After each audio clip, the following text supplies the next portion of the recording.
Hey everybody, welcome to the Power Hour of Love. I'm Charboil and this is El Bandito. Oh man, well what a Monday, man. Monday. You know, why's it always got to be Monday? You know, I'm telling you, you know, we might move the show in 2019. Yeah. Damn it, these freaking Mondays. So apparently the service we use to stream out to all you beautiful people did some sort of update that looks like it crashed a lot of their servers there for a bit. We didn't realize till right when we were about to go on the air. Awesome. Absolutely, man. But we see you guys are still jumping in and joining us. But if you can go ahead and share the video as well. You know, we're getting off to a little bit of a later start tonight. We want to make sure we let everyone in the Legion of Love know that we're out here partying and having a good time. Absolutely, guys, because it is our year-end finale, our wrap party for the year. We have had such an amazing time here in 2018 with all of you beautiful people, man. Just doing what we do, getting to enjoy the Power Hour, getting to create the Legion of Love, getting to be a part of the Legion of Love, because as much as we want to say we're the Power Hour of Love, you guys are the Legion of Love, and we're lucky to be a part of that group with all of you beautiful people, man. And it has been a super ton of fun. We're humbled by all of you who come back week after week and hang out with us and share stories with us and just have a good time with us, man. So we hope you guys are enjoying it. We have some special fun stuff going on tonight. We got some games we're going to play a little bit later on tonight. We're going to discuss and go over the Power Hour of Love's most loved of 2018, where we're going to take a look back at some of our favorite topics and favorite things that went on throughout the course of the year. And between the two of us have voted on what we think the most loved this or that movie, film, game, TV show, wrestling match, whatever it may be. We're going to let you guys know. But of course, as always, we want you guys to post your thoughts in the comments. Tell us what you think was best. Tell us if you think we were dead ass wrong, and have a lot of fun with us. Oh yeah, man. And like you said, man, while we might be closing out 2018, we still are going to be ringing in 2019 coming in the next few weeks, man. So who knows what all kind of wild and crazy stuff we got planned for you guys in the future. Absolutely. We do have some fun and exciting little tidbits we're going to sprinkle in around the month of December. This is our last official episode of the Power Hour Love, but we will be coming at you with some of the things that we promised earlier this year, namely some playthrough and reviews, some fun gaming, and some exciting exclusive content for the Legion of Love. So one thing that I want to start off the night with, and I might mention a few times throughout the night, is letting you guys know that next week, December 10th, will be a solo performance by El Bandito, as I totally jump in, get my feet wet, and celebrate my Reclamation Day. That's right. Next week, I'll be playing Fallout 76 live for the first time on air. I hope y'all can join me there. Oh, man. Geez. You know, if you guys don't know about Fallout 76, man, you know, multiplayer online, man, you know, who knows? I might just have to make a little special guest appearance, but not here, but in there. No doubt, man. That's sort of the plan. If Senior Bull's not here, he might be able to jump in the game. But we see Aurelia's out there. She's psyched, man. We hope you're online next Monday night, and you can come and find me as I wander the wasteland of West Virginia, man. It sounds like a lot of fun. I know Bishop has been dying to get me to crack open the game, and I told him, I said, I'm doing it live on the show, man. You're going to have to wait. I'm sorry. But there is one kind of fun fact about the game that I've been going over needlessly and making myself crazy about, and basically I know a lot of longtime fans of the show here will realize I tend to play every game I can as a woman. You know, I like kind of seeing the female perspective. I like kind of seeing a female on the screen all the time. But part of me was thinking, if this is an MMO, I'm going to have my chat box on. I'm going to be talking to people, and I'm going to be like role-playing. I have to play a character. It's not like Call of Duty where you're just a random person. This is a character, a persona that you have to create. And I've been thinking, should I play a man? You know, oh man, should I play a woman? I mean, you're gonna change the formula. Oh man, I mean, I know they changed a lot with Fallout 76, but hey, you know, yeah, maybe you might have to make a little change too. Exactly, man. That's my thoughts on it. So I'm going to tell you what, all you guys tonight, throughout the course of the night, feel free to vote. Let me know what you think. Let me know. Aurelia's a great test subject there because, like, would she be weirded out if I played as a chick and I'm a guy and she's like, "The hell are you doing, man? You're a creeper out here," you know? But I'm going to post a poll right now. I'm clicking the button. It's going up right now for 1 week where you can head over to our Facebook page and vote on whether or not you think I should play as a man or a woman in the upcoming Fallout 76. I'll tell you, I want to be a chick. I do, but I don't want to come off like being weird or something. Well, man, you know, I can't wait to see what you pick, and I can't wait to see when you dive in there and get into the wild West Virginia wasteland. And I got to tell you, man, it's actually good that you waited a little bit because I hear that a lot of updates are coming this upcoming week. So make sure before next Monday, download get on like there and get 100 gigabytes of updates or whatever, right?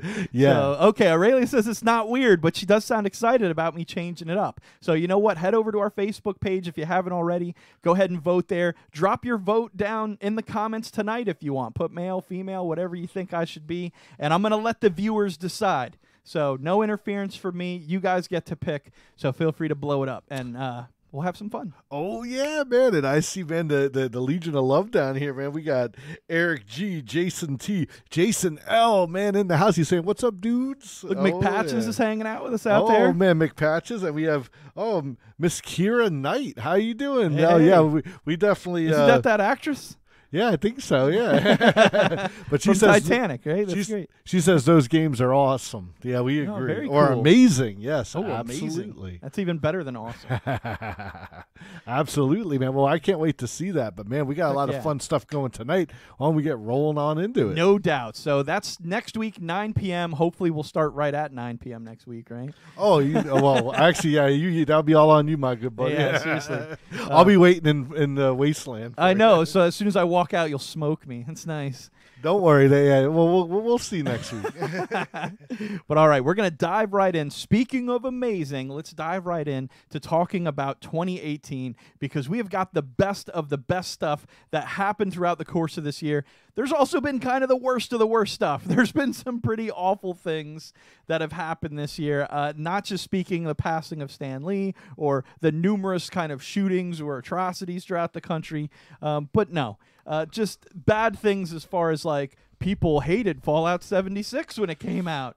You know, people hated the Blizzard mobile game for Diablo. Yeah, you know, there's been a lot of like hate going on, man. But in true Legion of Love fashion, in true Power Hour fashion, we're here to remind you guys about all of the amazing things that we know you love out there. And we're going to start off with the best of 2018 in films, man. What did you think of the films of 2018? Man, I got to tell you, Bandito, it's like 2018 just was like a blink of an eye, man. But I actually did, you know, when you were laying down all the films earlier that came out this year, I was like, man, I did actually go and catch a lot of them. So the fact that I went to the theater to check a lot of these out, you know, I mean, usually the comic book ones are a given. I'm going to check those out. But yeah, there was a couple other ones that I caught that I was very happy that I saw in that big screen. No doubt, man. I have to say this year I've very much been more of a TV goer.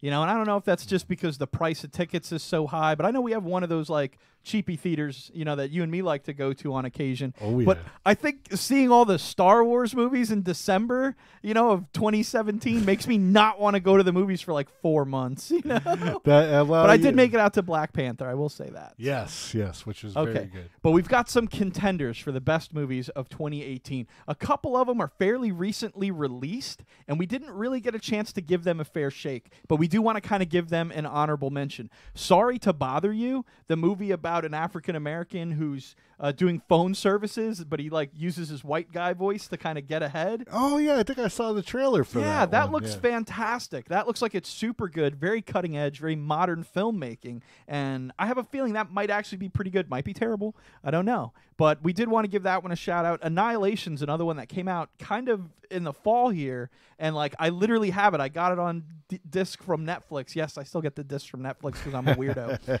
But I got the disc from Netflix, and I just haven't had time to watch it. So I feel bad about that. Solo, wow, let's not even mention that one. Venom has gotten so much acclaim that, I don't know, neither one of us made it out to go see it, but maybe it's not horrible. Hey, I got to tell you, man, I went ahead and put that Blu-ray on my Christmas list. So, maybe when we're on our Power Hour winter break, we might be able to get together and watch that bad boy. Nice. Look at that. Kira says she's a horror fanatic, so it. Oh, if you're going to talk about horror films, that was a great one. We see Mr. Fusion's out there. Mikey B's checking in. What's up, guys? So also Bohemian Rhapsody looked like that made a huge impact and was a great film. Oh, yeah. The Incredibles 2 was also. Oh yeah, man! I got the I got the little kids, man. They're all a long over. time coming. Oh yeah, and I gotta just say, man, I know there's a lot of stuff going around out there, but man, Miss Incredible, man, she still's got she still got it, man. She's still rocking it. I was sitting there. Yeah, she's backing it up. I was gonna say, man, not that that's her only good quality. Of course, she's a great hero in the movie, but I mean, man, when I'm watching that, I'm like, man, I think when I saw the first one, I don't know if I was thinking about that. It's like, this movie isn't just for the kids.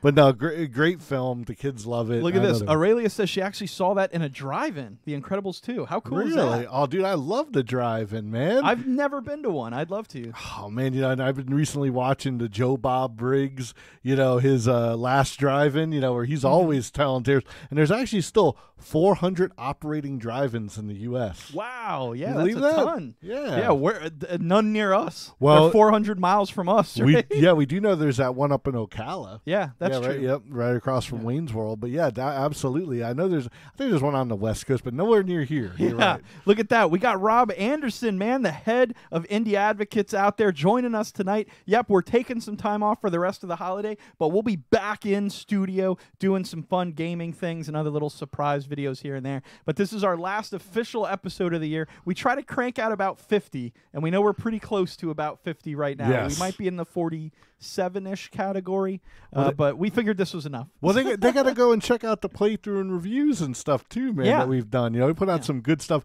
And Rob, if you guys haven't checked out Rob's artwork, man, his monsters and fetish comics, they're great, stuff. I know he's going through some name changes and stuff right now, so I don't want to throw out a name, but just so you know, Rob, man, we were just joking about that Miss Incredibles thing, man. No, it's a great comic. Great comic, very much about women empowerment and learning through a crazy set of tales of the New York City fetish underground. Barb Unleashed. Yeah, there you go. But look, we got Steve Z in the house too, saying Solo. That's right, that surprise ending with who showing up. You can't beat that. But we're gonna get into our official picks right now. I'm gonna give you guys my top 3 films of the year. The 3 movies that to me are nowhere close to getting an Academy Award, but they should get all the awards because they were my favorite. First and foremost, gotta go Infinity War. I mean, yeah, it's pretty awesome. Just the milestone that it was. In film, to bring that many franchise films together, that many characters, just such a monumental and colossal undertaking. Do I think it's the perfect film? No. Do I think it has its flaws? Yes. But do I think it's iconic, legendary, and will live on forever? Yeah, I do. Do I think it was personally very moving and a very impactful story? Yes. Do I feel like it's a solid yes for best film of the year? I don't know, because I haven't seen the other half. You know, if the other half I sucks, feel like I've seen like half a movie here. Yeah, what was I telling you about The Force Awakens? And I was like, I feel like this is half a movie. I don't. What's the rest of the story here? You know? I look at Eric G saying, "I'm not feeling too good, Mr. Stark." It's okay. Look, my candy cane unicorn will come and save you. Hey, all I have to say, man, is everyone jokes about that now and the whole snapping your fingers. Yeah, stuff. that's because everyone was crying like a little bitch. I know. I was gonna say, everyone's trying to play rough and tough now, you know. But it's like we all know that each and every one of us was sitting there out of popcorn at that point, just being like this. I got some butter in my eye. It's just a salt. Yeah, exactly. The popcorns. I wipe my eyes after. It's salty. Next up is Deadpool 2. I mean, amazing movie. I have to say, it's the one movie that to me just blew me away with story. Its story, its arc, its presentation of characters, its depth of character just really took me by surprise. And it had such a great moral, such a great lesson. Everything about it was pretty cohesive, even though it's outlandish. And I have to say that effort to make something so outlandish makes so much sense. In a way, almost trumps a lot of what Infinity War did. That kind of seems to have a couple of loose threads here and there. But Deadpool 2 was incredibly tight. Really, really spectacular movie. I was really shined on by that one. Well, man, you know, it was like, I think it's one of those sequels that, you know, it's almost like, you know, Terminator 2 and The Empire Strikes Back, where like it builds on that first movie so well, but it kind of goes in a different direction. You know, it still has the jokes and stuff like that in there and the fourth wall breaking, but man, there was just so many cool scenes in that one. I really enjoyed Deadpool 2. I'll say this. I haven't seen Infinity War again since I saw it in the theater. I felt like I got it. I got everything out of the movie, and it was going to be hard to watch it again. But I've seen Deadpool 2 like 3 or 4 times. So to me, that's like, that's you know. Okay, my third pick of the year, though, I'm going to go down with Ant-Man and the Wasp. Just, I'm a total Marvel head, and that did it for me. That was a lot of fun. I love the fact that there wasn't really a villain in the movie. You know, that its plot was totally hinged around conflict, but not a physical, just bad guy, blue light in the sky, going to blow everything up sort of thing. So oh, come on, man. I know you'd go down with the Wasp, man. Come on. Anywhere she wanted. That's fine. No, that was a really cool movie, too, seeing that, you know, after Infinity War. You know, like it was kind of like, well, where are they going to go with this? And lip sealed, if you haven't seen it yet, definitely they do reference, you know, all that wild stuff. Man, the Legion in here, man, they're blowing it up. A lot of people were saying they cried during Infinity War. Some people were saying they cried during Deadpool. But hey, man, Deadpool 2 is so good, they're putting it back in theaters. They did. I see Mikey B's just saying that. He's like, they got Fred Savage out in that bitch. There you go. Hayden says the throwing of the cream cheese spreader was impressive. Aurelia thinks it was the perfect balance between comedy and story. I 1,000% agree. Exactly. I just recently rewatched the first Deadpool, and while it's still great, it's like, you know, it's like an origin story. Exactly. Right? You're like, I've kind of been there, but like you said, Deadpool 2 is just so much fun. You can watch it over and over again. Just the beginning sequence of that is so, the Dolly Parton 9 to 5 stuff was so good. Oh man, I'm crying right now. Okay, so what are your 3 picks for best of the year, and then we'll pick the Power Hours movie of 2018. Okay, man. I might have some. Well, actually, you know, I heard earlier we got a couple horror fans in here. So my first pick for 2018 would have to go to Halloween. Yeah, man, it was just so cool for one to have John Carpenter back involved, and you know, for him to score the film, and you know, to have Jamie Lee Curtis be back, and the whole premise being that, you know, Halloween 1 happened, but then all those other movies, you know, Busta Rhymes and all those other, like that never happened. Well, did he do the music for it? You mean he actually did the music? Yeah, John Carpenter. Wow, yeah, he scored the movie. He didn't direct I didn't know that. You know, like the original, but he was like a producer. Yeah, and he scored the film. So. Oh, look at that! I'm sorry to interrupt, but Steve Z says Ant-Man was a good time. You know it, sweetie. Oh yes, yes. That was my return movie that he came with me after I went to see Solo. Oh, I bet he came with you. Oh yeah, I'm just you bastard. I know it's like you're like, come on, Charboil. It's not even after hours yet. I'm like, oh, it's close enough. Do we have a fanfare button? I think it's close enough, right? Like, hey, you did good. I need to get an applause button on here for next year. Oh, that would be awesome. Actually, for you, I should get the waka waka waka button. Yeah, like a laugh track. Yeah, that'd be pretty wild. But I do see down here, Jason L. He's mentioning another very popular horror movie that came out during 2018, A Quiet Place. Yeah. I actually had Emily Blunt and Krasinski, John Krasinski.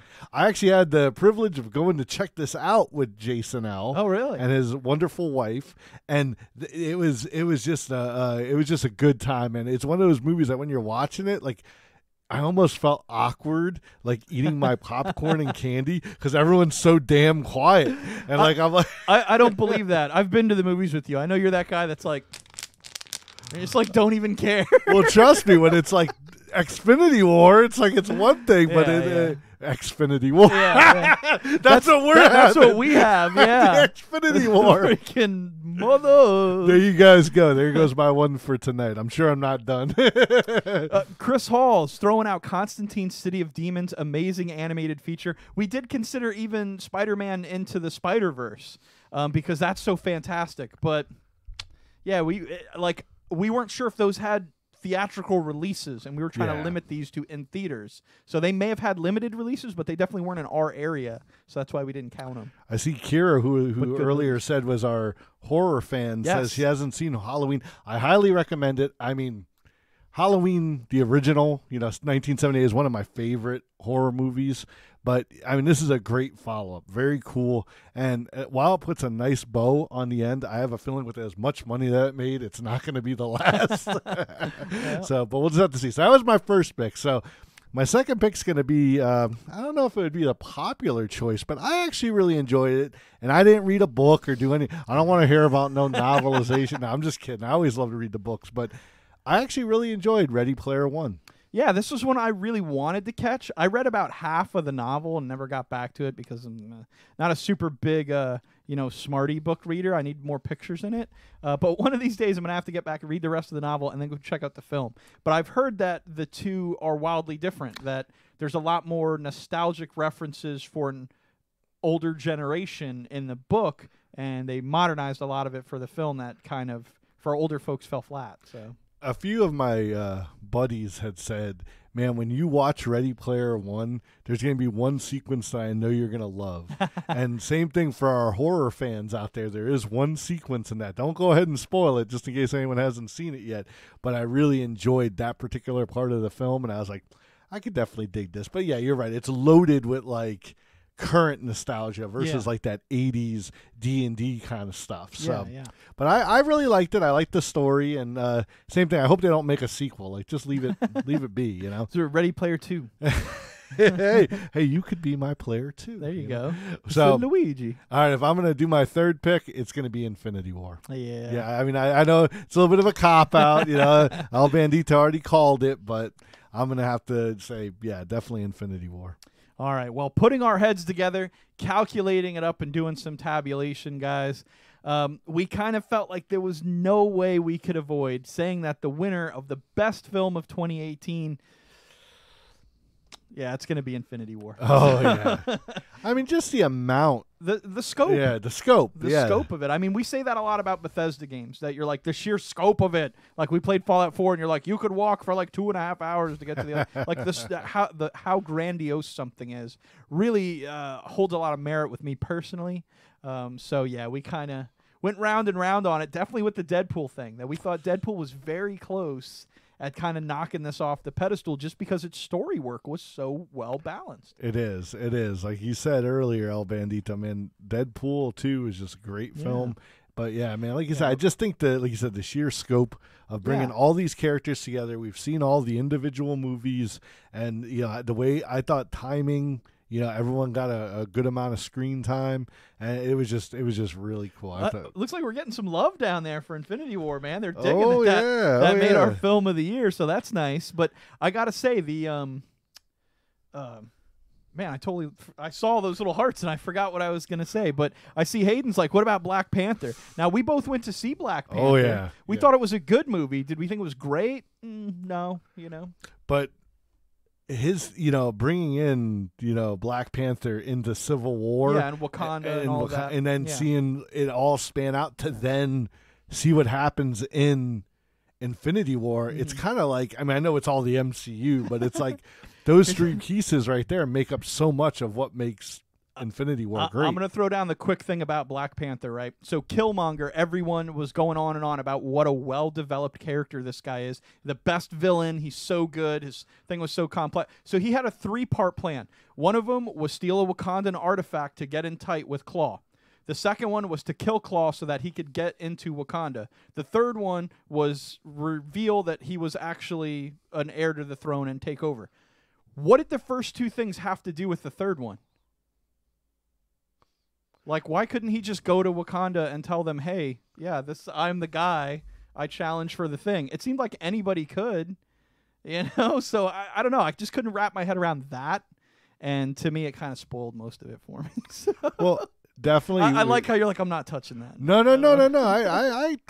remember we talked about, Black Panther after we saw it. And then I did enjoy it. But you're right. It's one of those ones where I think the stuff that happened in it had a lasting impact, like especially being that a major part of Infinity.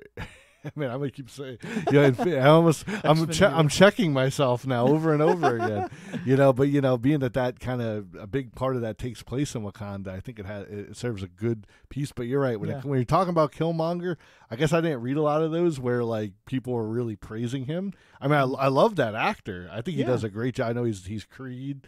And stuff like that. But I know. I heard he was great in that Fantastic Four movie. Aurelius says because it wouldn't be fun if it didn't have all those other parts to the plan. It'd also be like 18 minutes, Oh man, look at Jason Y down here has joined us. He's saying that Killmonger beat Thanos for best villain at the MTV that's trash. Movie Awards. Best villain, most complex, well fleshed out, best acted, everything, hands down, Loki. No question.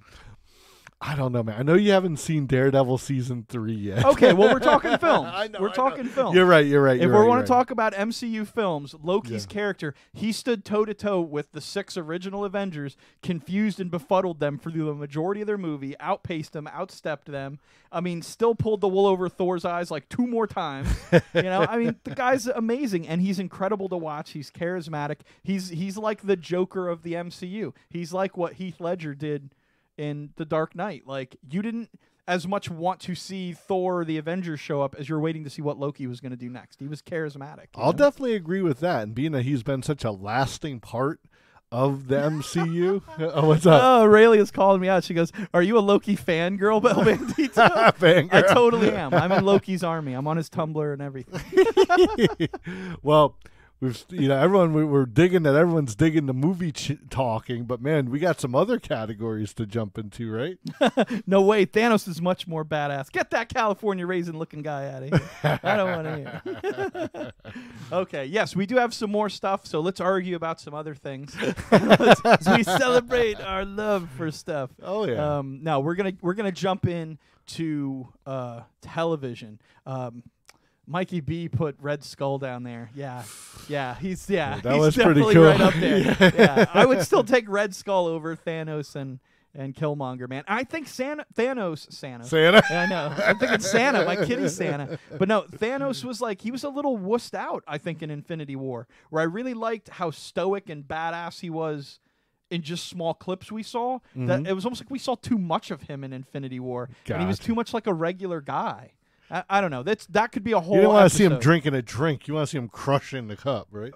Yeah, Well, but I hated his motivation change. I mean, in the first Avengers movie, it really sounded like they were going to go with the courting death thing, and the fact that they changed that into some balance of the universe stuff, I didn't love. But we'll see. We'll see how it ends. There's still plenty more to go. Like you said, we've kind of only seen half the story. Yeah, exactly, man. It's like when they were doing all those part 1s and part 2s of Harry Potter and those other books. All right, so okay, well, we started super late, so we're gonna have to power through some of this stuff, right? Okay, best of television. Power hour. Yeah, the power hour of powering through this stuff that we wrote. So the best of television here in 2018, man. We're gonna throw out a couple of our honorable mentions here for things that we just thought were awesome. I have to start off with one that's like, it's not a contender for greatest show of the year, right? But The Walking Dead. The last season of The Walking Dead, it kind of ended in 2018, and it had some shenanigans in it that I have no idea how it didn't get spoiled for me. But somehow I made it all the way to the last half of the year here, watched last season, and was blown away by some of the stuff that they did that was really like milestone level stuff. So I think that was a really incredible season for them. I have to say, Killing Eve, that's just come over from the BBC, I hear is phenomenal. And I have not had a chance to sit down and watch that, but I know Sandy and Liam told me all about it when I saw them last week, and they were just like, oh my gosh, you got to check it out. I've seen the trailers for it. Looks brilliant. The Crown is another English show. It's made by Netflix. Follows the story of the Queen of England, Queen Elizabeth II. Oh, yeah, right now. I've heard about that one. My mom raves about it. Was watching it like every time I'm over at her house, man. But Stranger Things. Oh, yeah, that's super pie. That was they invaded Halloween Horror Nights this year. Yeah.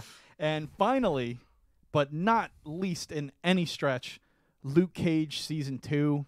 Brilliant. Oh, man. Brilliant. When we heard that news, we cried just like we did at the end of Infinity War that Luke Cage won't be returning. But man, that shouldn't stop you from going out and checking out Luke Cage Season 1 and Season 2. It's phenomenal. So good. The second season especially is just like nail biting the entire time. Jason T, I'm going to kick you out of here if you keep posting stuff about the Big Bang Theory. Oh, hey, no, man. Oh, wait, he likes Rick and Morty, too? Oh, okay. I know that's the one you don't like. I kind of dig it. I like how weird it is. Okay, but let's jump into our picks so that we can burn through it. So El Bandito's picks, right? In lieu of Luke Cage, man, I'm sorry to leave you on the wayside. I'm going Season 2 of Jessica Jones. Like, that really did it for me. Again, that went some places I didn't expect superhero stuff to go. Was really just kind of creepy. It hit home with me. If you haven't seen it, it's very different, but has a lot of great stuff in it. And I love a girl-led drama. I just love it. She's fantastic. All I heard was I love a girl. I got You're like, that's El Bandito in a nutshell. You're like, why do you think he likes Loki so much? The villain that looks most like a girl he likes. So all that androgynous shit was going on. So next up on the list, that finished off strong at the beginning of 2018 and has started off its new season like a freaking firecracker, has been absolutely amazing. I'm going to go against the grain because I've thrown so much hate at it over the years. But I'm going Arrow. I know, that was a shocker when I read that. I was like, oh, my gosh. And you're right, man. This season of Arrow, I've been saying it over and over. Like, I really think it's very well done. Absolutely. That uncut sequence we were talking about from, I think it was last week's episode. They do an uncut sequence across 3 floors of a building. We won't give it away. Phenomenal. Yes. Excellently shot, filmed.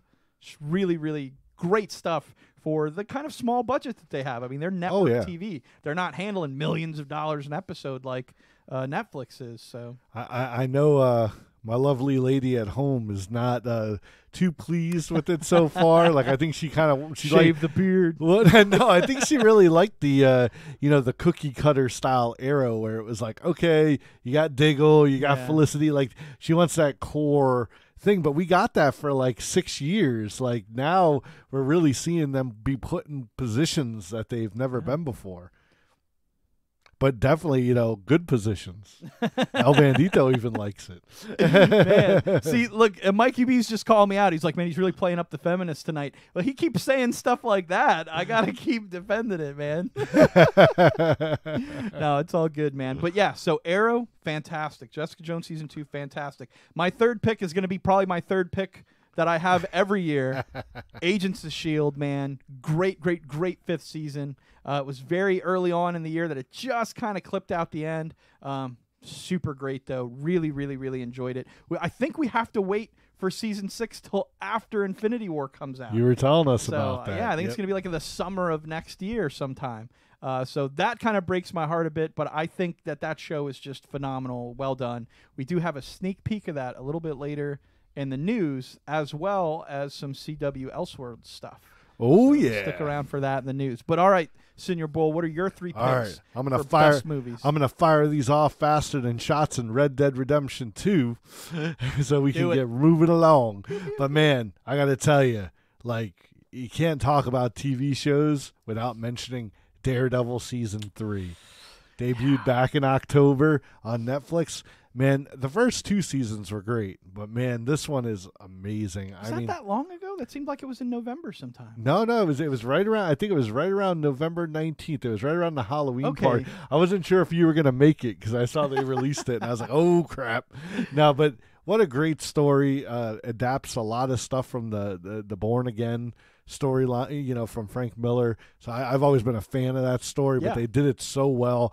And man, Vincent D'Onofrio, man, oh, dude, mind-blowing. Like, we know we got some news in the news, which made us not very happy. But, man, if they put Kingpin in anything else, it's got to be him. He's just so good. Yeah, fantastic in the first season. Like you said, I haven't caught up with the third yet, but with the way the trend is going with Jessica Jones, Luke Cage, and even Iron Fist Season 2, which should have got an honorable mention because that was pretty freaking good. But, like, I can imagine that Daredevil Season 3 is just baller. Wait till you see it. You're going to love it, man. It's so good. All right, my second pick. I know it's going to seem like I'm a total Netflix fanboy here, but I got to go with Glow Season 2. Awesome. I mean, if you guys have not watched Glow, and even if you're not a fan of pro wrestling, you don't have to be. It's just a great show, lots of good story, and they're only like a half an hour long, like an episode. I mean, there's 10 of them, but it's like, it's something you can kind of go through in a weekend, but it's a lot of fun. And I know people that are very particular about what they watch, maybe like, oh, it's Genji Kohan, she did Orange is the New Black and Weeds, and it's a very female empowering kind of thing. This show's it doesn't really shove that in your face as much as the other two. Like, it's very subtle about it. It is strong women doing strong stuff, but it's very well balanced. I think it's a phenomenal, fantastic show. Doesn't really reflect a lot of exactly what happened in the 80s to the actual people most of this is based on, but fantastic stories nonetheless. I think in a way it's more like even an allegory for like the male wrestlers in the indie scenes. Because, I know a lot of, like you said, a lot of the female wrestlers have come out and they said, we didn't do that, that were part of the actual Glow promotion. But I think it's more of a thing kind of just showing all the stuff these folks have to go through to become pro wrestlers and just all the wild stuff. But it's so entertaining and so fun. Definitely check it out. No doubt, man. Mikey B's a fan. He says Glow is dope. Oh, yeah. Okay, so it's pick number 3. Third pick, it's got to be Better Call Saul. Saul Goodman. I just can't get enough, man. I mean, it's good, man. It's almost been 10 years in the Breaking Bad universe, and, man, I just can't get enough. I know the next season's going to be the final season for Better Call Saul, but, man, the stuff that he got into this season I just found so interesting, and I'm finally glad that something happened towards the end of the season that you're just like, oh man, things are going to get heavy this next the next go around. Oh man, yeah. Now see, AMC needs to get on board with like their episodes on demand stuff, because there's still, you have to have a cable provider to get any of it. So I always have to wait for the Netflix kind of debut of these shows. So yeah, I can't wait to check out. I think it's season 4, right? Better Call Saul? Yeah, Better Call Saul season 4, man. And I know you mentioned Iron Fist getting an honorable mention. I just got to throw it out, man. Legends of Tomorrow. Oh yeah, that's been it's so good, so good. It is. That's such a short show, though. They only make like 10 episodes or 13 episodes or something. Yeah. But damn, you're right. That is always very, very good, man. So definitely honorable mention for Legends. This season has also been spectacular. I know we had a conversation about a particular event on the show that we thought was so spectacularly well written that we were trying to figure out how to wedge it into something we were doing, the news or something. But yeah, just fantastically fun that show is. You know it, man. Takes all the rules, throws them out the window. It's like, let's just have fun. And it's, you know what it reminds me of? It's like the Saints Row of TV. Of DC. Yeah. Where they're just like, you guys remember this is just comic book shit. It's supposed to be fun, right? Let's just do whatever. So super cool mention there. Before we get to our winner real quick, I do see in the down here, the Legion of Love, they're talking about the upcoming Disney Plus service and how everybody's a little nervous that, while, some of these shows may get moved to Disney Plus, that being that they have said we will not have R-rated content on our service, people are a little scared, but we'll see what happens. Yeah, we'll see what happens. We'll talk a bit more about that in the news coming up here in just a bit. We're going to run through one more best of, then we're going to jump into the news. We're going to wrap up the show with some games, man, so it should be super fun, guys. So stick here with us. We see we got plenty of you out there. We're having a great time. So what do you think, man? You ready for the winner of television 2018? What do you guys think? Are you ready? Oh, I know I'm ready. All right. Well, even though I haven't seen it yet, right, my psychic premonition powers have led me to agree with Senor Boyle we're going Daredevil, man. Like him and the Defenders, exquisite. Him and Daredevil 2, exquisite. All of the season 2s that came out for the other Marvel Netflix shows have been exquisite. That if this is even half as good as any of the others, it's easily the best show of the year. So definitely, man. Check it out. All right, so that's going to wrap it up for TV. Let us know what you guys think if you've seen something better. But up until then, we're going to be looking at live events, the best of 2018. Now, this is something definitely, hitting close to home to me and Senior Bowl. These are live events we attended and we got to go out and see, and we wanted to recognize for being just super badass. So we just have a pretty succinct list here of, looks like 6 events that we went to that we wanted to shout out, tell you guys all about one last time, and hopefully see you guys there 2019 at one of these. So first up, we've got the Space Coast Comic-Con. Oh, yeah, man. What a good time. Put on up there by Jake and Dave and all their wonderful friends, man. Those guys are so good. So treating us like rock stars, man. Hanging out with Joel D. Winecoop, hanging out with Garrett. What was it, Garrett? Garrett Wong. Yeah, from Star Trek Voyager. Oh, man. Athena Finger. Athena Finger. Yeah. Oh, man. Yeah, Rick Stafford, Phantasmagoria. I mean, Paul with the Savior and Paul. Oh, absolutely. Yes. So Thank many you again, amazing Paul. people that we met up there.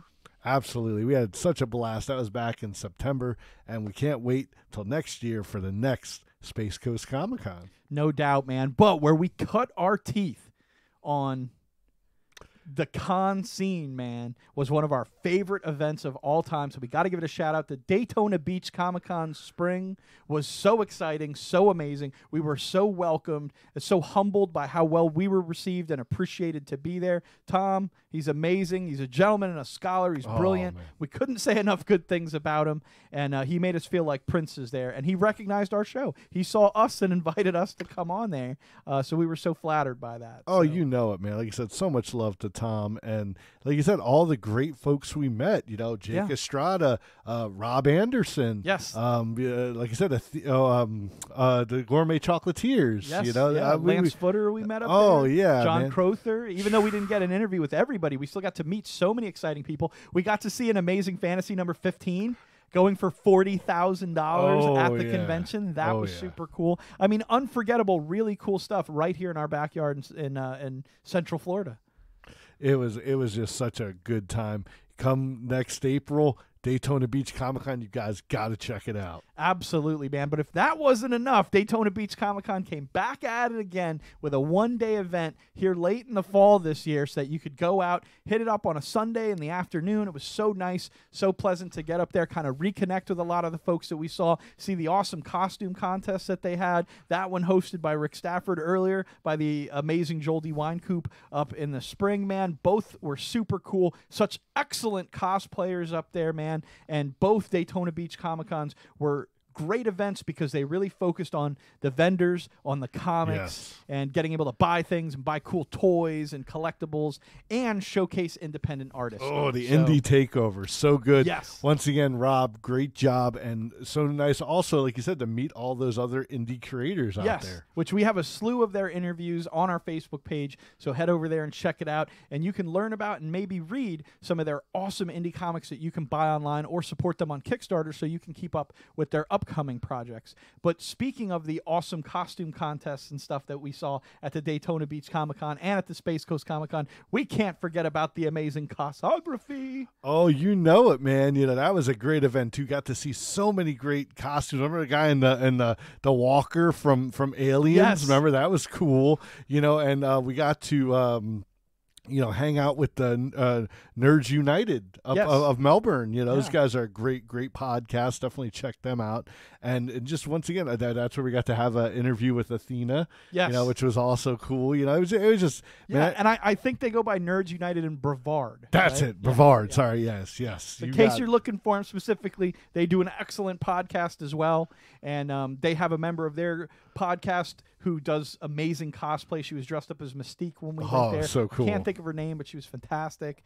So just a lot of great stuff we saw up there. That was also in Cocoa Beach, so that was a super ton of fun. Cocoa has it going on, man. I'm telling you, all kinds of great stuff, including the next thing we're going to talk about, the AWE, which is now known as the ARW wrestling events. Man, every month to every other month, these guys are putting on awesome wrestling events, bringing in legends from the past. Man, we've seen Tommy Dreamer, Gangrel, Shannon Moore, Billy Gunn, man. Badass Billy Gunn. And we're going to be talking about a couple wrestling events next. Man, you guys got to check out ARW up in Cocoa Beach. Absolutely, guys. Super ton of fun. Great venue.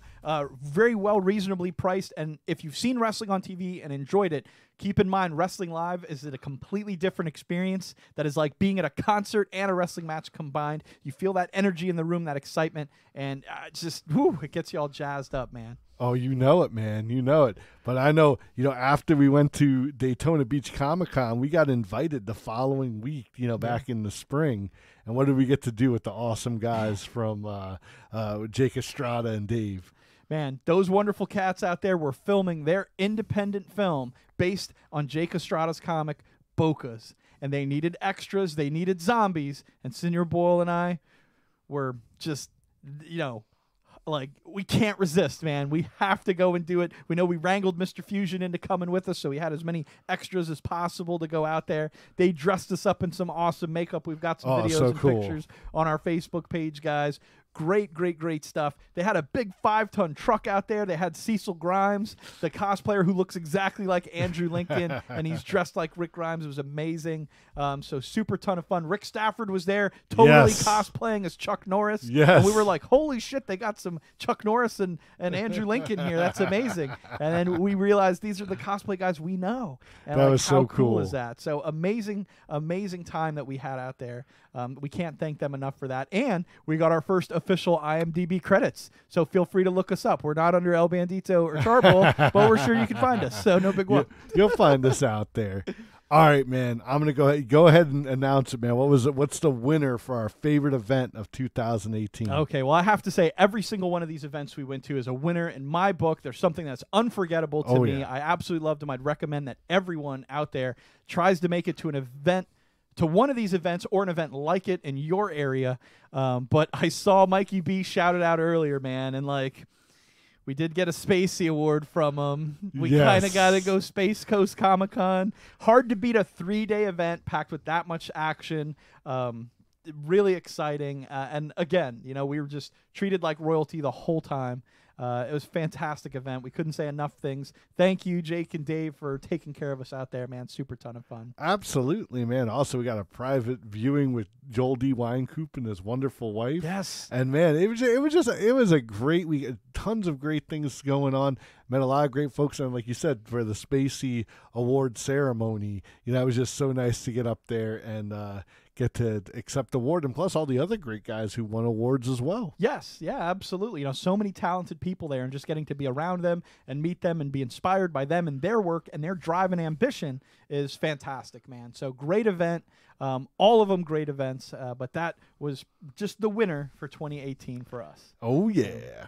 But all right, that's going to wrap it up for our first segment of Best Ofs. We got just a couple more on the other side of the break, and like I said, we also have a super fun game, man, so we're going to be talking about wrestling. We're going to be talking about the best video game of 2018. We know you guys are on pins and needles about that one, man, so we saved it for last. That's right, you got to stick with us all night, and we started late, so put that in your pipe and smoke it. There you go. But for right now, we're going to jump into some podunk news. We're going to tell you about the wacky, exciting stuff going on in this crazy podunk world. Oh, yeah.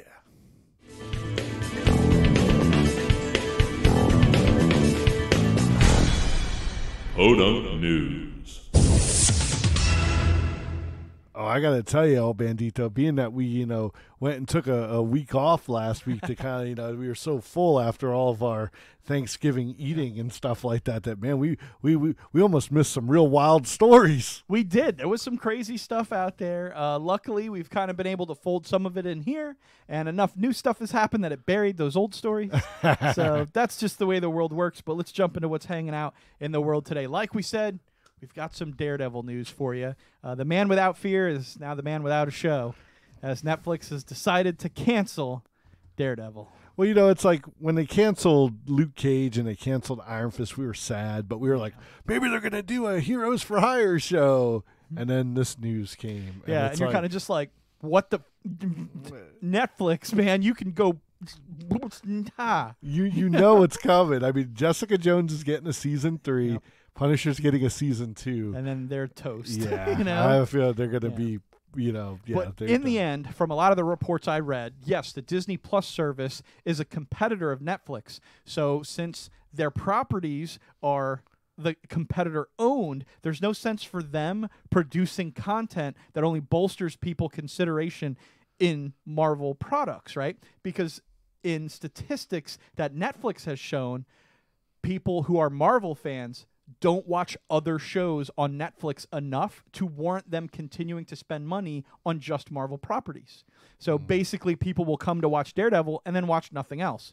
While people who watch House of Cards or Orange is the New Black might watch Daredevil too, it wasn't enough that the ratings for them didn't spread out throughout Netflix as much as they hoped. But I mean, get good, Netflix. Get better stuff out there. What do you want?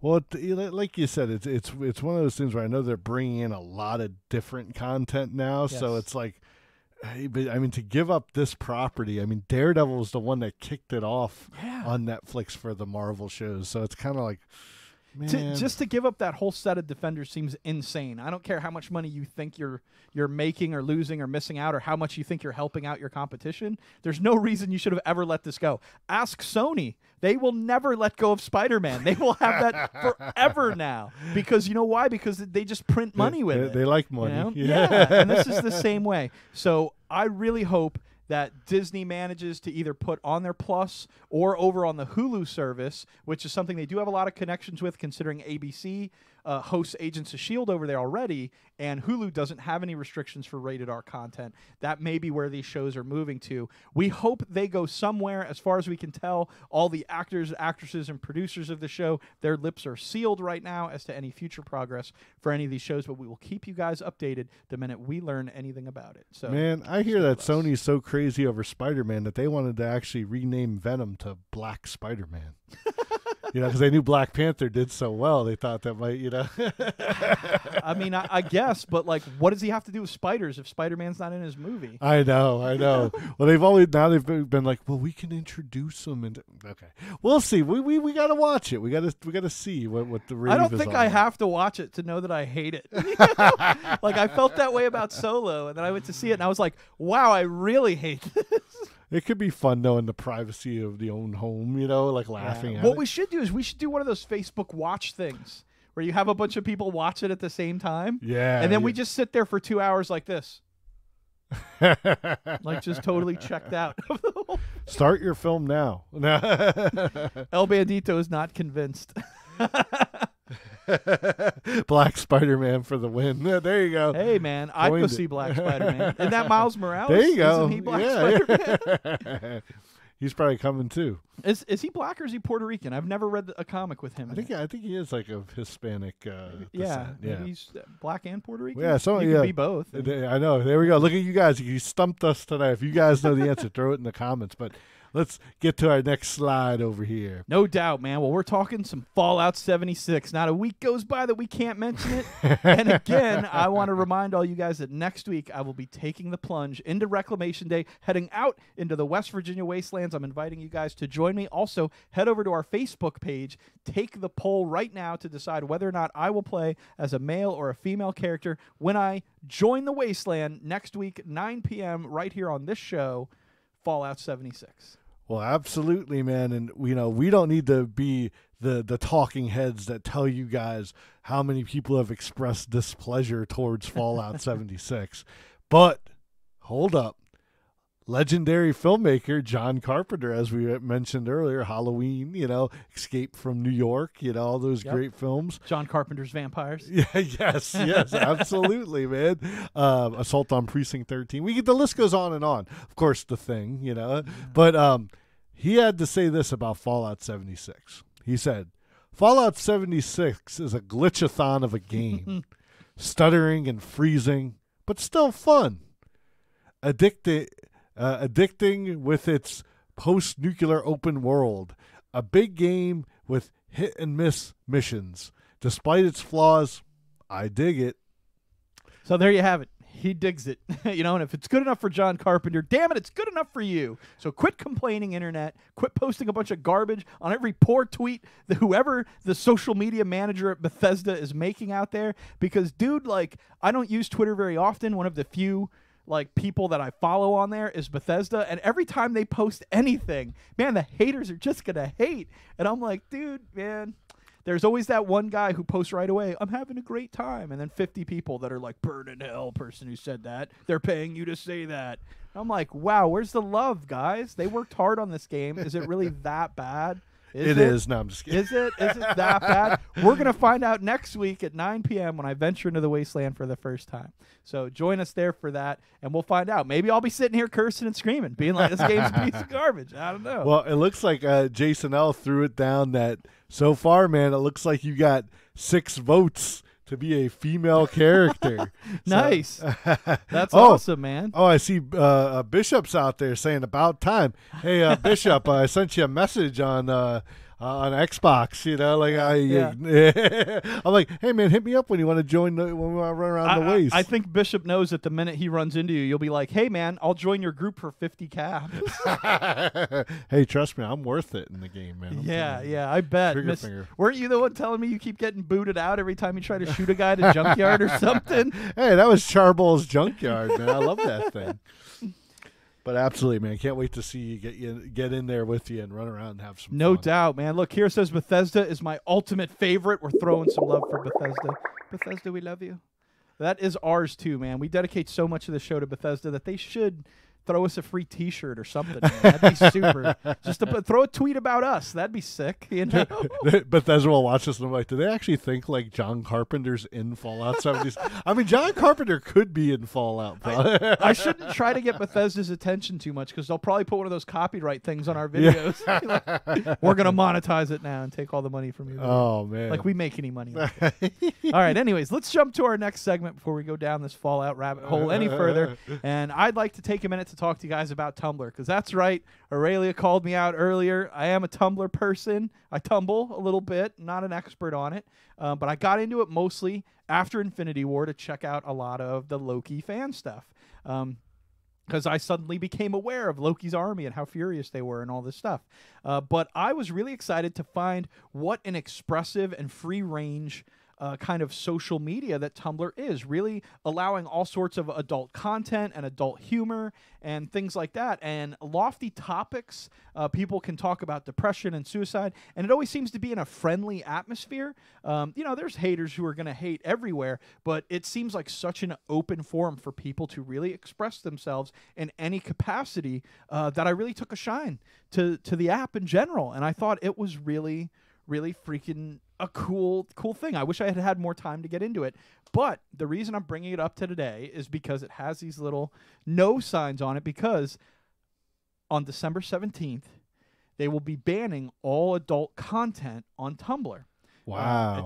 It's been pulled down from the iOS already as an app. Like, you can't have it on an iPhone right now.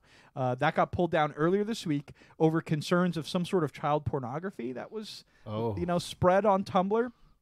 I mean, that kind of messed up stuff's going to happen, right? But Tumblr has decided to ban all adult content to kind of correct the problem. And it's just kind of my humble opinion that, like, that sort of blanket banishment isn't really the right way to go. So that's just kind of my 2 cents on it, that, this has been a forum of free expression since it debuted in 2007 for people to get together, kind of share ideas and thoughts on very adult personal topics, whether it be people's sexuality or, whatever. It doesn't all have to be just like porn related, but that's basically what they're monitoring things down to, whether it's humorous or not humorous.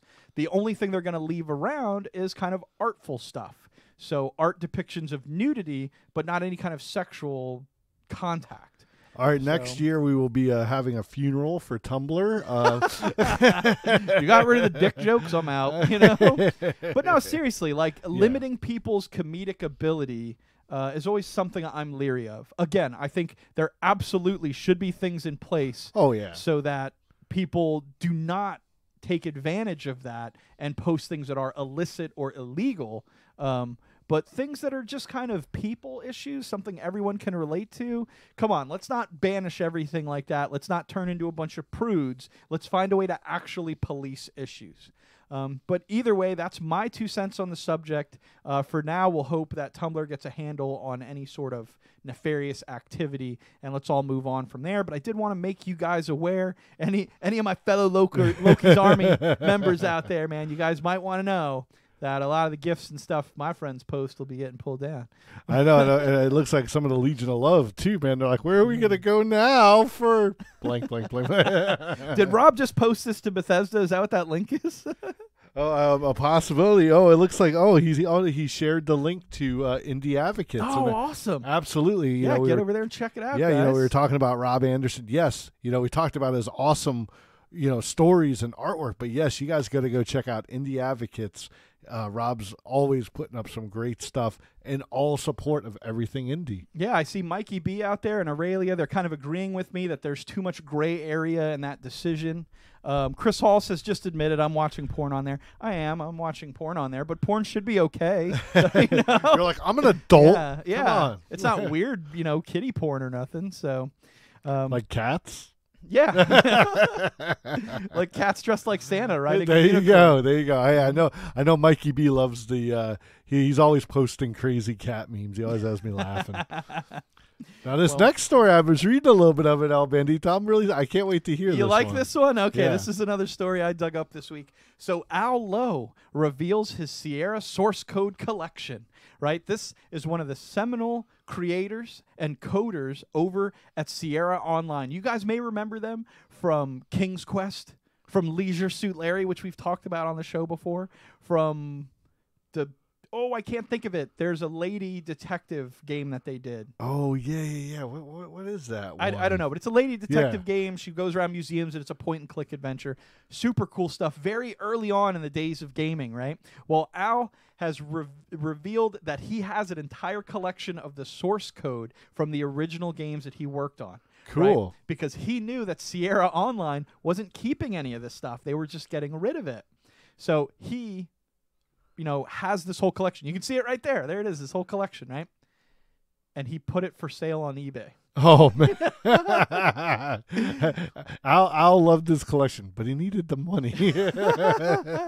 So he's out there realizing that people really wanted this work. I mean, within minutes, these things were up several $100s, in a few days up to the thousands, and it has been all over the place that people are trying to get some of the source code to these original games. Now, keep in mind, Al specifically says on his postings, his listings on eBay, that these are not for the intellectual property. You cannot copy the code, you can't rework it, you can't use it to create your own game, but you can take it, play it, do whatever you want with it at home. He says they are all text files. Oh, wow. So you still have to find a way to implement it all. But there's a lot of people with the ability and knowledge to do just that, and as long as they aren't creating a game with it, the German company that now owns the library intellectual properties of Sierra, they won't have any reason to sue you or anything like that.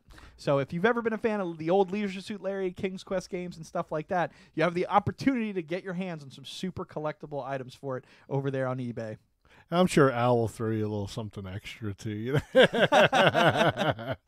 send you a link to his Tumblr.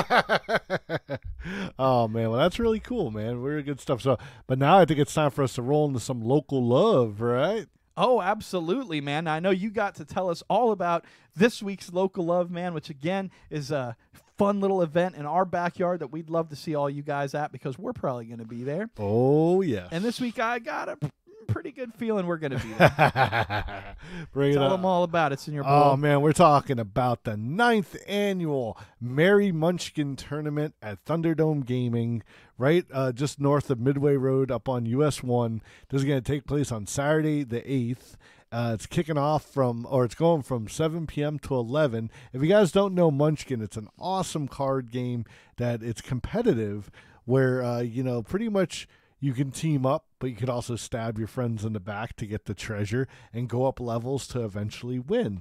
Well, it's a tournament here, so everyone's going to be backstabby, And what's really cool, for every round that someone wins, they get a little special gift courtesy of the MIB, which is the Men in Black for Steve Jackson games. So definitely come check it out. It's $5. There's going to be over $130 in prizes, so it's definitely not going to be one to miss. Yeah, absolutely, guys. I know I've played a few years in the past. I actually won once a few years ago. Oh, I yeah. won like a $50 board game. So it was pretty awesome. It's a lot of fun, and it helps support local brick-and-mortar businesses. It helps support semi-independent game creators. I mean, Steve Jackson started off as sort of an indie creator. Oh, yeah. It's kind of built up to a non-indie level at this point. But either way, it's showing some support for some offshoot games. Like we said, Munchkin is a great card game. You stab your friends in the back with some cards and have a really good time. And it's also very satirical. It's a parody. Yes. One of my favorites is they have a superhero version of Munchkin, and in it you can get a card that says you now own the Batmobile. And it's one of those mobiles that hangs over a child's crib, and it has baseball bats attached to it, so that's the Batmobile. Yeah, it's a lot of fun. It has a lot of fun stuff like that. Again, Big Dog Comics, Thunderdome Gaming. They're on the corner of Midway Road and US 1 up there in Fort Pierce. Go on down, see Captain Joel Kilmer, the big dog. Roo, roo, roo. Tell him the Power Hour of Love sent you, and he'll be like, I don't even know what that is. All right, man. We got a couple headlines, and we're going to get back into the fun stuff. We do it, man. We've got a couple headlines in our rapid fire segment of the show where we're going to tell you guys about some of the hottest stuff going out this week. So hot, in fact, that you probably heard of it already. So here's just the headlines. All right, just can't wait to be the box office king. First up, we're going to let you guys know that the live-action trailer for The Lion King has dropped. Kind of a teaser, really, but it's the opening sequence of the original film, filmed like exactly, so whatever. And it's all made with CGI animals and stuff like that. Very impressive, very real-looking, looks like a lot of fun. This movie was something I absolutely adored growing up. I still do. I have so much memorabilia from The Lion King. This is like the one Disney film that like stole my heart completely. I am blown away by the fact that James Earl Jones is still playing Mufasa. Yeah, I thought that was pretty cool. That's very cool. However, it kind of is weird that none of the other actors are returning. So, hey, but did you know that the lady who played Stokes on Luke Cage, she's playing Mufasa's wife. Yeah. I thought that was pretty cool. Gosh, I sometimes know her name. I know she's good friends with Robert Downey Jr. Absolutely. But anyways, I know Seth Rogen's doing some voice work in there, probably Pumbaa. I know John Oliver's probably playing Zazu. But, we'll have to see. We'll have to see how it goes. It might be fun. It might be the one Disney remake I go see and probably still not very much because I'm like, it's just the same movie. Hey, your buddy Jon Favreau's directing it. Yeah, that's true. I mean, he did the Jungle Book. He did the Jungle Book? Yes. Yeah. So, hey, he did Iron Man. He does a lot of great stuff. So there you go. Seems like a super cool guy. So maybe we'll all go check it out. Maybe we won't. But either way, look, Mikey B says The Lion King is second only to Aladdin. So you break my heart, man. Just stab me right in my face.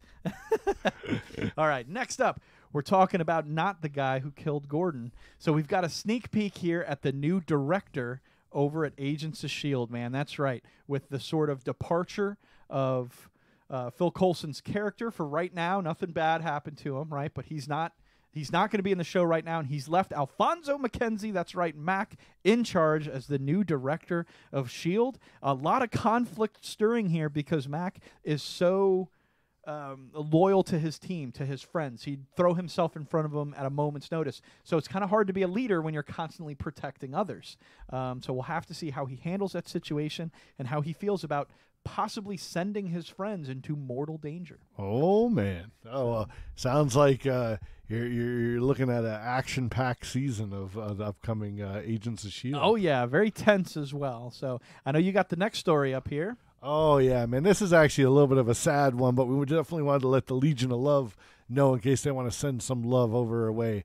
Actress and former playmate Julie Strawn's medical condition, which over the last few years she's been fighting a really bad or real serious illness, which would be dementia, and it's actually worsening. So her caretaker took to social media just to let everybody know that she's not doing well, and that she's probably not going to be around for a while, or be around for too much longer. Yeah, absolutely. And it's a sad diagnosis considering she's not very old. No. She's only maybe in her mid-50s. Absolutely, man. very beautiful woman. As you put up here, she was the voice and the star of Heavy Metal 2000, which.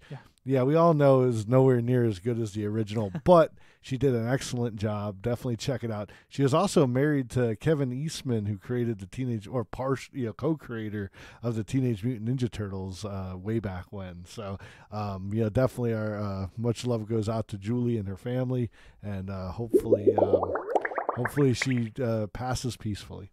Yeah, absolutely, man. Sad story there.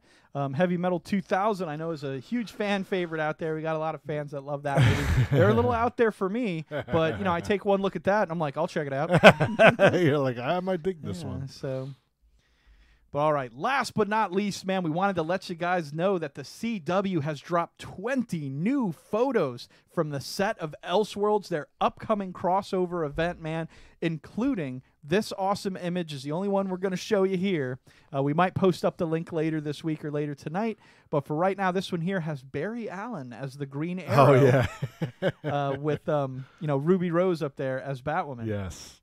She looks awesome. Yeah, she does. Cool costume, man. I think it's a little weird to swap between Barry and Oliver, but Flash has a beard, right? Yeah, there's also some photos of Malcolm Merlyn as a police officer. So whether or not that's legit or he's just hiding in plain sight, I don't know. There's also, of course, Stephen Amell's sister playing the role of Nora Freeze. Wow, okay, that'll be pretty cool. Now, I noticed they've been doing a lot of Batman drops in these shows the last few weeks. They'll throw a little thing here or there. I can't think of something off, but I know somebody said, "Oh, I worked with Victor Victor Freeze." They said Freeze, not Fries. That's Gotham.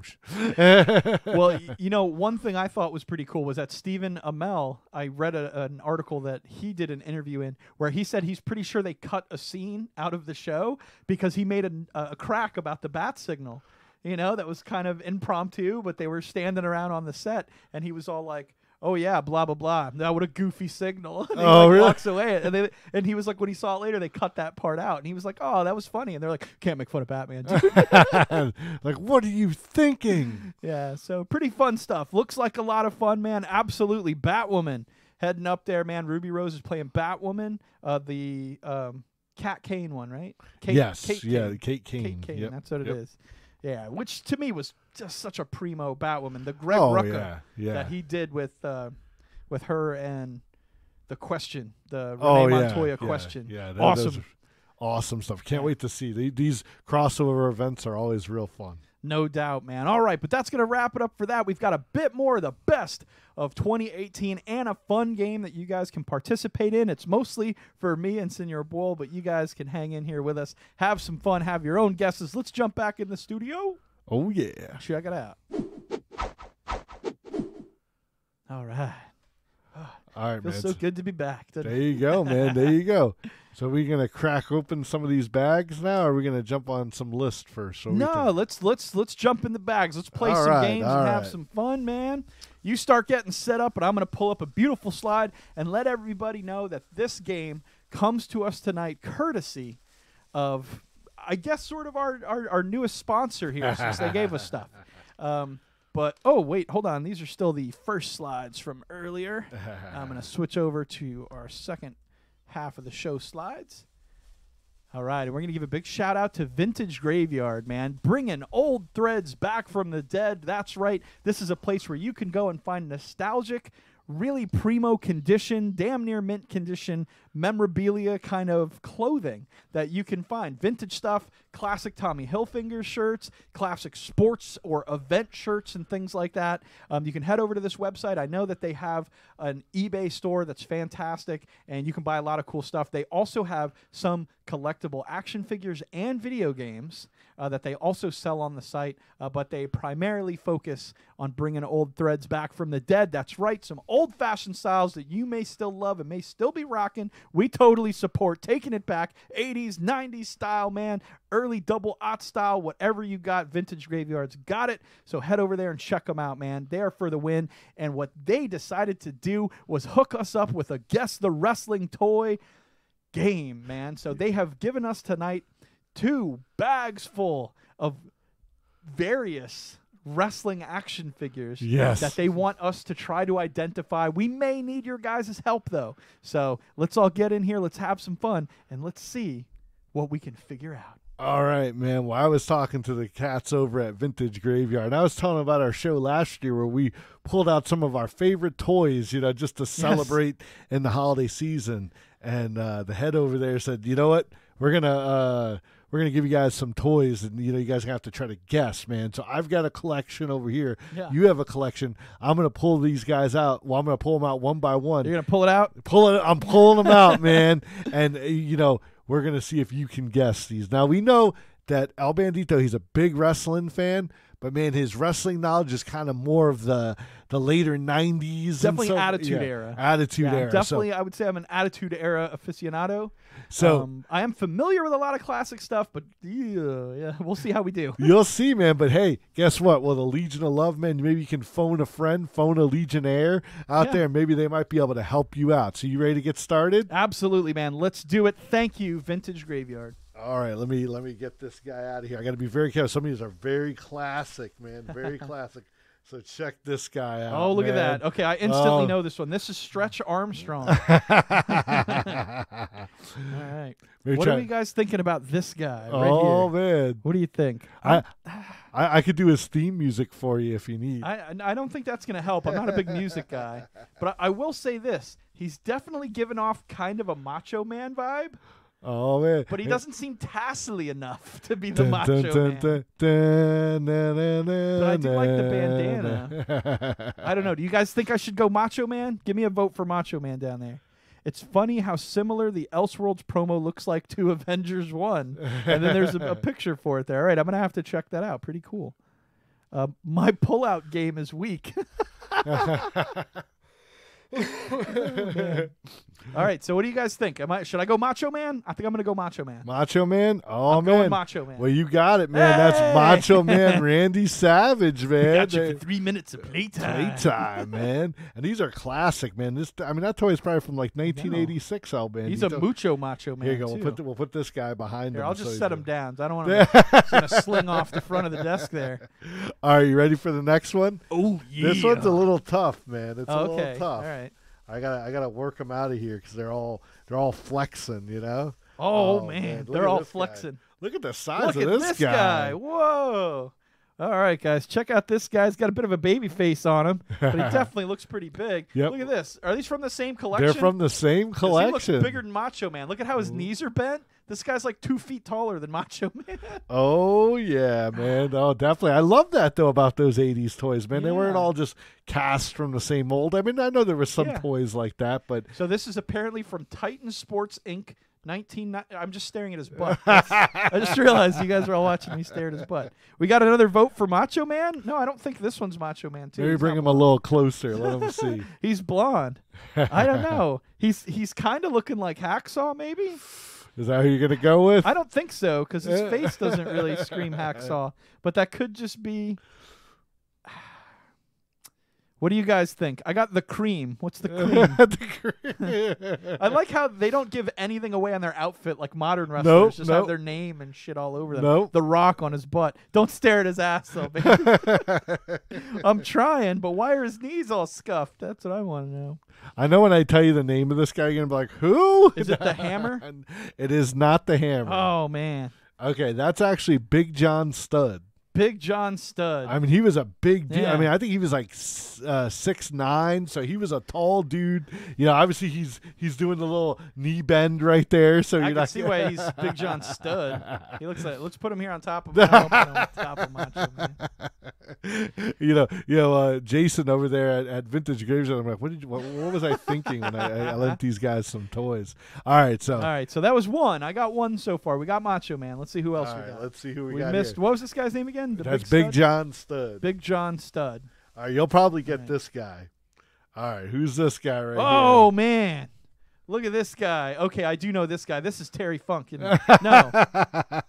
No, this is the captain, right? Is this Captain Lou? You got it. Yeah. There you go. Sorry, I should have showed you guys and gave you a chance. But I saw the Super Mario show, and this is the guy from Super Mario. And it was Captain Lou. Also, wasn't he at the wedding that the Sandman was drunk at on that video on YouTube? Yep. So there you go. Cool. I like the way he has himself on his shirt. In case you weren't sure who he was. Hey, he was like he was not one of the first tag team managers, but he definitely was one in the 1980s. The first couple WrestleManias. Whoever had Captain Lou in their corner, and they had a good chance of taking that one home. Man, you put a guy in a big Hawaiian shirt, I'm gonna remember him. You know it, man. I was like, man, I wonder if he's gonna get it on that Super Mario Brothers cartoon. Funny, like I said, this bag, they're all their like arms are stretched different ways, so they're kind of hard to get out of here. All right, Chris Hall says, I forgot about the stud. How'd you forget about me? I'm here the whole time. Now check this guy out. Oh, this guy. Let him get a look at that. Oh man. All right, what do you guys think of this guy? Oh, look at that face on him, huh? Oh, look, his hair's a little bit translucent. I know, yeah. But I don't know. This guy's giving me like a vibe, like his name's Ted. Ted. Did they have a Ted wrestler back? What are you thinking about the $1 Million Man, Ted DiBiase? I think so. That was my first thought, but I don't know. Man, you're better at this than I thought, though, man. His face kind of looks like Owen Hart, though. He does look a little like Owen, but honestly, that's a great representation of who that is. Yeah. Oh, are you gonna phone in some help from the Legion of Love? I don't know. They're still putting Captain Lou on my screen. I don't think mine's caught up yet. I like the way he's about to punch you, though. That's a good pose. You're right. All these are so wildly different. All right, there you go. Check it out. What do you? Oh, this is Greg the Hammer? That's Greg the Hammer Gotcha. Valentine. Well, look at how flat his head is. I should have guessed that he was a hammer. Well, you know, very 80s hair. He would do that double axe handle. Oh, and I see they've captured that in his pose. The famous double axe handle. Well, the funny thing about Greg the Hammer, like he never really had like a gimmick. I mean, he was the Hammer, but it was like he was like now guys that are just like, I'm Jeff. Pretty much, man. He was just kind of there. But one thing I do remember. I like how they're all rubbery. Yeah, and you're right. They're all different, very well-made toys. They're heavy. Yep, they were good, man. They were built to last. I think my cousin used to have these toys, and their dogs would chew them to pieces. They'd always lose bite marks in them. Yeah, you know, he gets the most likely to be Stretch Armstrong.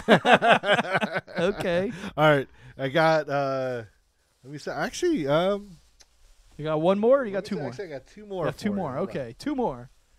Then we're going to do Senior Bull, and he's going to guess. He's going to be better at this than me. He's probably just going to fire them all out of there. Me, I'm just like, I am a real American. Oh, man, I had to get this guy out. Oh, man. Oh, dude. Oh, dude. So cool. Okay. Yeah, this one's going to stump me. Although I have to say, if we were judging off physique alone, anyone out there will 1,000% agree that this is Kylo Ren. Right, with the black pants and the oddly wide midsection. Oh man, that's funny. Give me some Kylo Ren action out there, guys. All right, he's doing a kind of a grapply thing, like he wants to grab you by the noggin or something. Now I'm going to tell you, El Bandito, these two guys, I mean, they had one of the best matches probably of the 1980s. Really? Yeah, it was, and it was funny because they were fighting for the Intercontinental title, and it was like, I mean, if it wasn't for Hogan and like Andre, whole thing going on, I mean, I still think that one match of the year as far as like Pro Wrestling Illustrated goes. Gotcha. Well, this guy's marked as 1988, so Aurelia says Kylo Ren is WWE confirmed. Right there. Thank you for that. Mikey B thinks it's Loki. Loki? Yeah, thinks it's Loki. I don't know. He's a little thick in the middle for Loki. I'm honestly going to go like I have no idea who this guy is. What about Rocky? Jason Tate says Rocky? It's close, but it's not Rocky. Okay, who is this guy then? Where's Big Steve at? I know, leave? I know he knows all these guys. He's just sitting back laughing. He's like, El Bandito, you dumb bastard. So tell me who this Ralph Macchio looking guy is. All right, that's actually Ricky the Dragon Steamboat. Ricky the Dragon Steamboat. How cool is that? I know like all this guy's moves. I've never seen a match with Oh, him. there you go. It's like You when know? you were playing SmackDown, you're like, oh, it's the Dragonplex. That's and what all they that. all say. Dragon. The Snapdragon. Oh thing, man, look you at know? Chris Hall, man. He Oh, yeah. So You guys got me too. My monitor's slower than his, man, because I get the feeds from Twitch and everything too. So mine takes an extra second. Sorry, guys. You had my back though. I love it. Thank all you. right, man. So far you're 3 and you got 3 in. You know, Yeah. help from the Legion. Okay, are You we gonna got- count the hammer as a win on that one? Yeah, I'd say Okay, so. yeah, you didn't have to tell me who he was. yeah. So. All right. So you ready for your last one? Yeah. This one's actually pretty So hard. we could either tie it up or we could solidify a win, Legion. Let's see what we could do. Here we go. All right. He double bagged these two, so we couldn't Yes, see. see who they were ahead of time. Here you go. Okay, look at this guy. Magnificent Morocco. That's what it says. Magnificent Morocco. So you really just have to kind of guess his first name. Oh, okay. It's not Morocco? No. Or it's not Magnificent? Is it No. Magnificent? We can't just say that I'm 100% sure this is the Magnificent Morocco and go with that as like maybe Jason threw me an easy one out there at Vintage Graveyard. Well, you got 50% of it. You just got to you got to get that first half. Look, if you go like this, you're kind of like Jerry the King Lawler. It does kind of look like Jerry. Where's the crown? Oh, puppies. Yeah. What do you guys got for me on this one? I'm thinking his first name is Al. Al? Yeah. Al? Al Morocco. Oh, how do you know Magnificent isn't the first half of the name? Oh, so he's like Magnificent Al Morocco? Well, I said you had Magnificent. 50% of it right there. I didn't tell you Yeah. which part was the 50%. Okay, so Morocco could be his first name.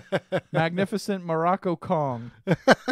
He looks like he could be a Morocco Kong, right? Let me see your tablet. Is anyone helping me out? Or are they all? No, it looks like, well, I think this is for the other one. It's Steamboat. They were still hitting, for Rick the Dragon. Okay, man. Well, I don't know, man. I don't know if you guys are getting this one. I think I'm gonna have to take the tie, and if you can better than tie, you're gonna beat me, man. All right, so that is Don Morocco. Don Morocco. Yeah, you probably Damn, know I the should've name known once you that. hear it. Yeah. You're like, oh yeah, I remember hearing that name. You know, definitely same thing. A lot of these it guys definitely sounds like an Italian thing. I'm Yeah. the Magnificent Don Morocco. That was like the worst Italian accent. That's all right. Well, definitely the Magnificent Morocco definitely had that strength, and of course he came from the earlier generation. Yeah, of he was like wrestlers. the Bruno San Martino, I'm going to eat a turnbuckle generation. You know, yeah, George the Animal Steel, yeah. I know, man. That guy was wild. So, Oh, look, man, Jimmy Z coming in there. Sliding into home. Don. Man, they must be a few seconds behind. Or Yeah, so, you yeah, know, yeah. I appreciate it, though, guys. Oh, thanks, Google. Jimmy Z says, thanks, Google. He Googled it. Okay, that was smart thinking. I'm sitting in front of a computer, ding-dong, right? I should have thought of that. But, all right, man. All right, so, now hey. wrap your guys up. I'll All put these guys here. You don't have to wrap them up, but just Yeah, set them set 'em over there over there, so I yep. can get some space. Yeah, we want to make sure we keep these in nice condition. You know, vintage Yeah. graveyard, man. These things look great, man. I Yeah. mean, Again, you guys can check out Vintage Graveyard, probably purchase some of these awesome collectible figures here if you'd like, but also a slew of other things, including classic video games, which I know a lot of our Twitch fans out there would probably get a kick out of, right? oh yeah. All right. So, oh, look, I have some Yes. paperwork here that tells me who's who. Hopefully I pull them out in number sequence. I'm Now, not 1,000% I believe sure. Vintage Graveyard told me that they did have a little bit of description next to the name, so you should be able to. Okay. Yeah. Damn, I wish I'd have got this one. I know way more of these guys. No, I'm just kidding. All right. First and foremost, this is who you got. Oh man, let me check this guy out. Oh, dude, you know what's real funny about this? His first name could be Al. When my dad shaved his head one time, I told him he looked like this guy. This is none other than King Kong Bundy. Look at that. You're 1,000% right, sir. Good job. Like I said, his name could be Al Bundy. Yeah, but man, this guy, this guy took on Hulk Hogan at WrestleMania 2. you Really? know? So yeah, I mean, back in the 80s, and this dude was a tough character. Like I know, how like a lot of people are like, oh man, Kevin Owens. Like a lot of times they kind of equate guys like King Kong Bundy and Bam Bam Bigelow to why so many people like Bam Bam Bigelow. Bam Bam Bigelow. But no, yeah, definitely King Kong Bundy. Yeah. Hey, there's Steve Z's helping you out. Thanks, you bastard. Left me in the lurch on that one. Mikey B says his mom's gym teacher was George the Animal Steel. There you go, man. No, that's pretty awesome. Chewing up turnbuckles even in the schoolyard. Look, Mikey B put Mr. Perfect. Why is he talking about me? All right, next up. Oh, dude. We got this guy. This guy. Oh, my gosh, man. What? Oh, dude. Is this Davy Boy Smith, the British Bulldog? Yes, it totally is, man. Yeah, you don't even need any help from the Legion out Dude, there. I'm telling you, honestly, if through it wasn't for his colored shoes here, I would. Oh wait, hold on, look at over here. Look, I think Vintage Graveyard was trying to fool me, but you can kind of see bulldogs. No, I think this was the bag you were supposed to do for me because it's easy. But man, the British Bulldog, Davy Boy Smith. What was the other guys? I think it was like because they were the British Bulldogs. Mm-hmm. Yeah, I think it was the Dynamite Kid or something. Maybe I'm thinking of a but no, yeah, definitely Davy Boy. Yeah, rest in peace, definitely. Because passed away quite a few years ago. Well, wait a second. I'm confirming on my paperwork here that this is the Dynamite Kid. Oh, it is? Yeah, that this is. Oh, man, really? Yeah, oh. I did not know there were a twofer. But Okay. So this is the Dynamite Kid. Gotcha. Okay. Well, I'll go ahead and take a hit on that one because I totally thought this was the British Bulldog. Yeah, right? Yeah. I didn't know there was two of them. Oh, there you go. So that was my mistake on that one. Absolutely. All right. Well, definitely caught me on that. Definitely had a similar look. All right, let's go. Next up, we have got some suave-looking sumbitch right here. Look at this guy. Oh, man. Dang. This is you, the wrestler? Honestly, this makes me think of Jake Estrada. Yeah. That's Jake Estrada right there, Nah, dude. But this posture, that's so you, that puffed up chest thing. Man. This guy, he looks so familiar. But I can't put I was gonna say Tugboat, but I'm like, no. He's before that. Damn, man, who is this guy? Oh man, let me see. Can the Legion give me any? Dude. This one's a tough one, guys. In the classic red bodysuit, the red singlet, and I like the way that red's rubbing off on his face. Yeah, it kind of like is. some kid was smashing him into another figure. Yeah, he was drawing blood on him. Dang, Hit him man. with the chair. I don't know. You have to give me this one. Who is this? What do you guys think? You want to give the Legion 30 seconds? James is saying Dr. Death, Steve Williams. No, it is not Dr. Death. That's a really good call out though, Jimmy Z. Yeah, man, because Dr. Death did wear a very similar. Go ahead, who is it? Look, Mikey B says Arn Anderson, but it's not Arn Anderson. No, I would have guessed Arn. All right, I don't think Arn Anderson ever had hair. He's like Strickland. What about Ted Arcidi? Oh man, Sita? Chris Hall says Ted. So yeah. Oh man, Chris Hall got it. Ted. Dang. I think that's Arcida is the last name, or Arcidi. I think like I said, I was thinking of somebody else, but man, I would say Chris Hall should get some points on that. Heck one. yeah, man. All right, but this one here, this is a really cool outfit, man. So I think you're gonna get this one right off the bat. Let me see it. But check out this gladiator. Look at oh bitch my right here, gosh, man!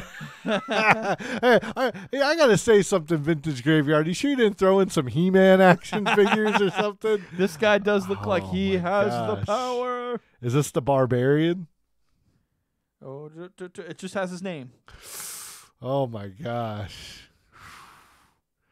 I guess he does have sort of a title. Was it Handsome Harold? Nope. I don't know he who has this a is. Hispanic name. Oh man. Although kind of a Greek look to him. Oh man, I don't know who this is. Do you guys have any idea? Come on, guys, help him out. What are some guesses for a Greek Hispanic guy whose name might have some alliteration to it? Oh look, even Steve Z was like the Barbarian. Oh man.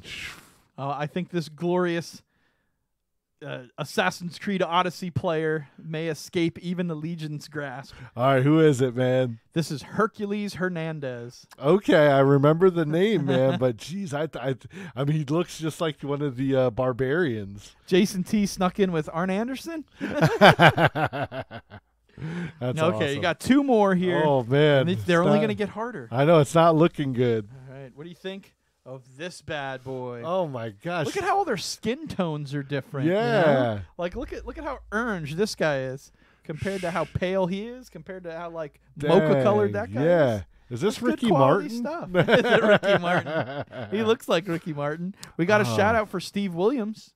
Oh, that's who we thought Dr. Death. We thought this guy was Ah. Steve Williams. Man, he told me these were going to be hard too. He's like, man, you're probably not. I'm gonna glad get you them." got this back. El Bandito, they think it's me. There you go. Look at that face. You're like, ugh. Yeah. My hair is getting kind of long there. Quite honestly, guys, like before, when the show didn't start by like 9:15, he kind of had that look on his face. Like he was. That's also what I was wearing. Oh man, for some reason I'm thinking this might be the guy that he used to do the Boston Crab. Shit, what the hell is his That always name? makes me think of donuts. The Boston Crab. Oh man, It says James is right. What did James put? James didn't put anything. Man, boy, Mikey B's internet's kicking butt over there. He's got messages before they're even sent. Man, oh man, I do not. I don't know, man. What do you think? You want to wait for James's answer? Where's he at? James is right. Jimmy's he's using the Google Mater out there. He's trying to find it for you. Man. What do you think? You calling it? I'm calling it. Who is All this? right, it's Tito Santana. Oh, okay. Okay, man. Tito. I know he said they were the 80s, but come on, man. Like this is like 1980. This is older than I am. Here, let's check his behind us. Let's see what it says. 1988, man. Wow. Okay, so he was in there.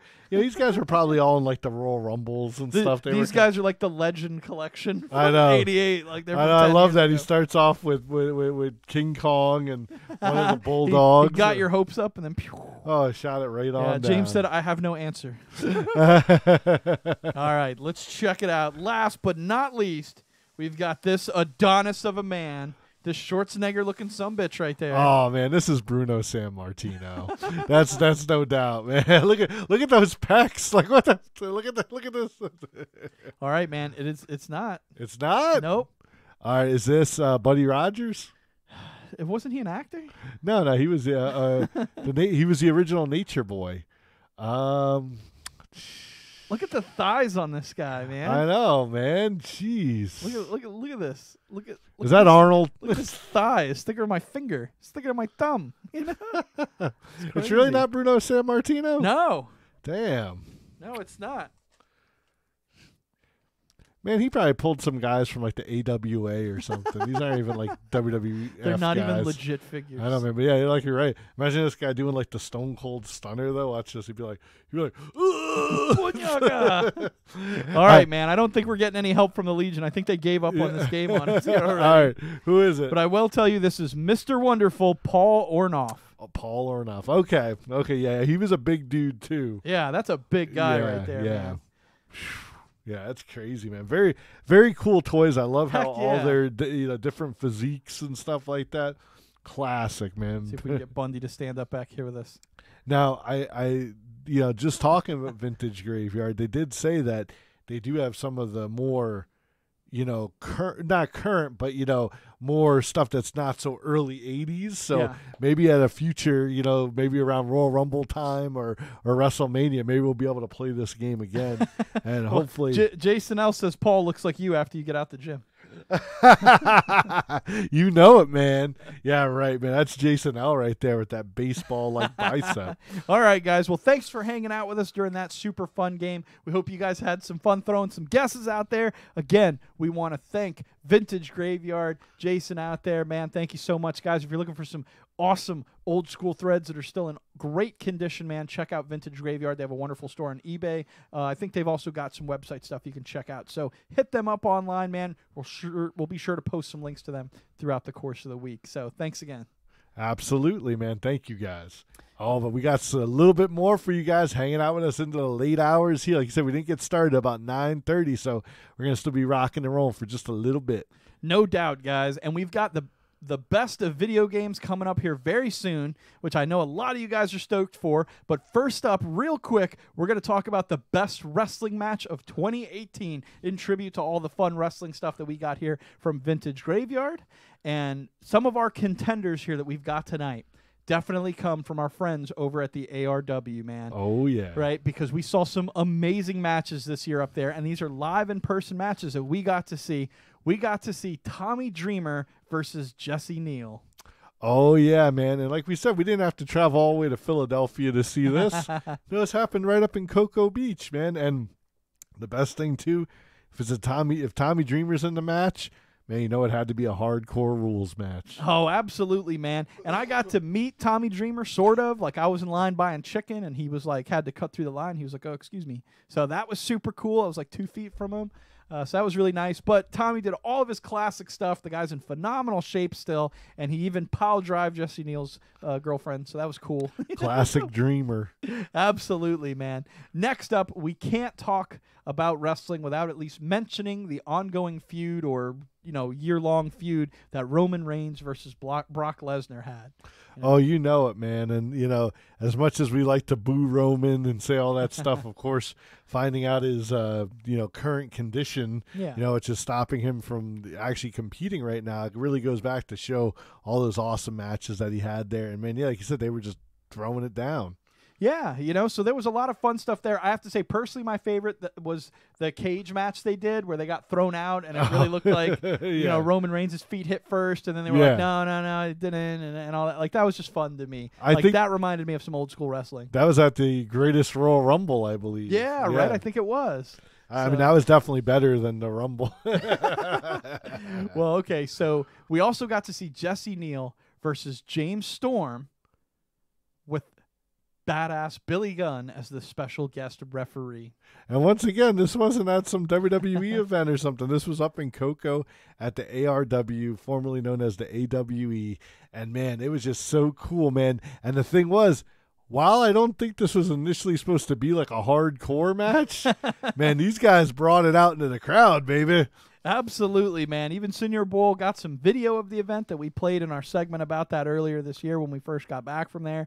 I mean, just so cool to get to have a legend walk right past you while he's reffing a match, getting to see a guy go through a table 10 feet away that was totally unscripted. I mean, just fantastic, super fun stuff. And again, the great events at ARW are second to none for live wrestling events, man. Just fantastic. But again, in true Bandito fashion, I can't talk about anything without mentioning how much I love the ladies. The Women's Royal Rumble had every single fine-ass, wonderful lady, including the return of Trish Stratus, Lita, so many other amazing female wrestlers participating that it goes without question as one of my favorite matches of the entire year. That was really cool, man. And that's going back way early on. Like I said, that was back in January. Yep. But, man, it's not – when they first announced the Women's Royal Rumble, I never would have thought that would have surpassed the Men's Royal Rumble. It's my favorite match of the night. But, man, they did a great job. Maybe they threw that Men's Rumble just to make the ladies look good or something. I don't know. That Men's Rumble sucked this year. No, I just think they had a great card, lots of great returns. Yeah. And, it was just very surprising. And that's why I think when we watched the Men's Rumble, we were like sitting there waiting, like, who's going to come out? And it's like, just the normal. Yeah, just the same jamokes we don't like every week. All right, last but not least, another ARW special, man. Joey Ryan versus Santana Garrett. Oh man, Joey Ryan, man, what the dude's so funny, man, and the stuff he does in the ring. I know some of like the classic wrestling commentators don't like him because they're like, oh man, he's making a mockery of the sport and stuff. But man, it's entertainment. Yeah, he's having fun, man. And like Santana's a woman, so he's fighting a woman in the ring, trying to do the boob plex and all sorts of crazy shenanigans like that. Yep. And just a blast of a night. She ended up winning. I'm pretty sure, right? Didn't she win that match? Yep. She beat him. Yeah. So it was a ton of fun, man. And. Remember he greased himself up so she couldn't get it. It was just so. And he kept, do you like pina colada? Dude, so good. Again, he appears in an episode of Glow, as sort of a background wrestler, but a ton of fun. Seems like a really fun guy, and was great in person to watch. Very fun match, man. So we had to throw that one on the list. Yep.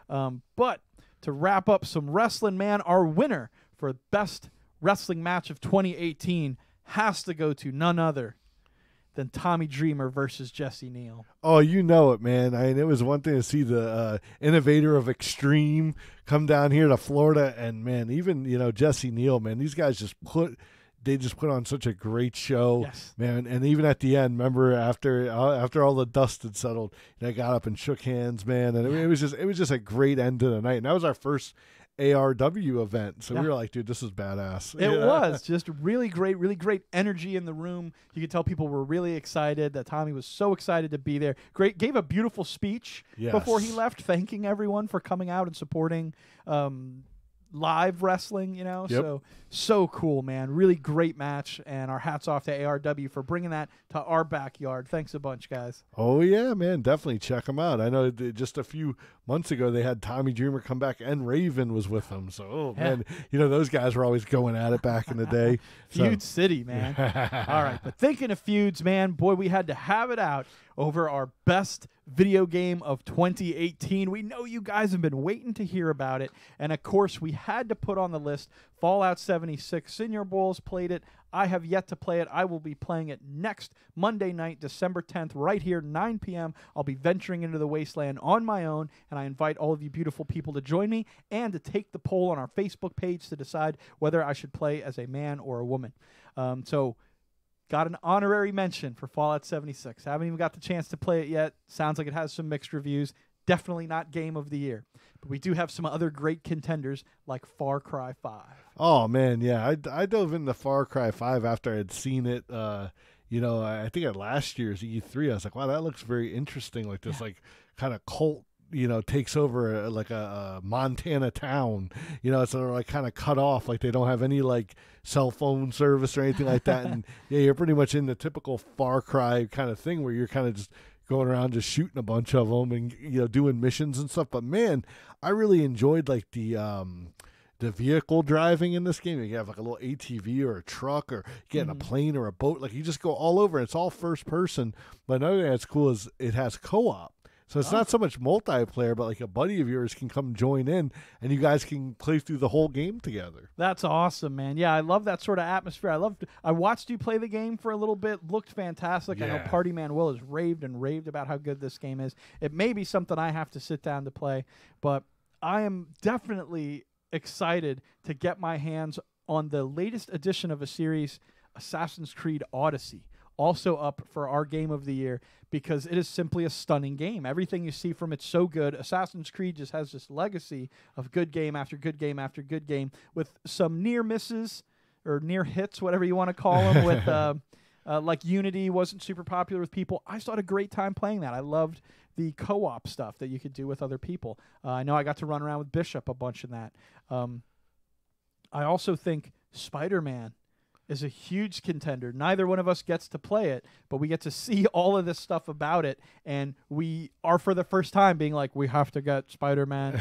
We have to get PlayStation so that we can play Spider-Man, because it looks that freaking good. All the trailers for it are amazing, so definitely a contender. Monster Hunter World, just people raved about that. Yeah, seeing that. Yeah, I saw a lot of the visuals from that. It looked pretty wild. But another Sony kind of sneak in on us, man, is God of War. The 2018 edition has been making waves. Right now, it's kind of the forefront of the actual Game of the Year, so we have to include it as one of our contenders for Game of the Year.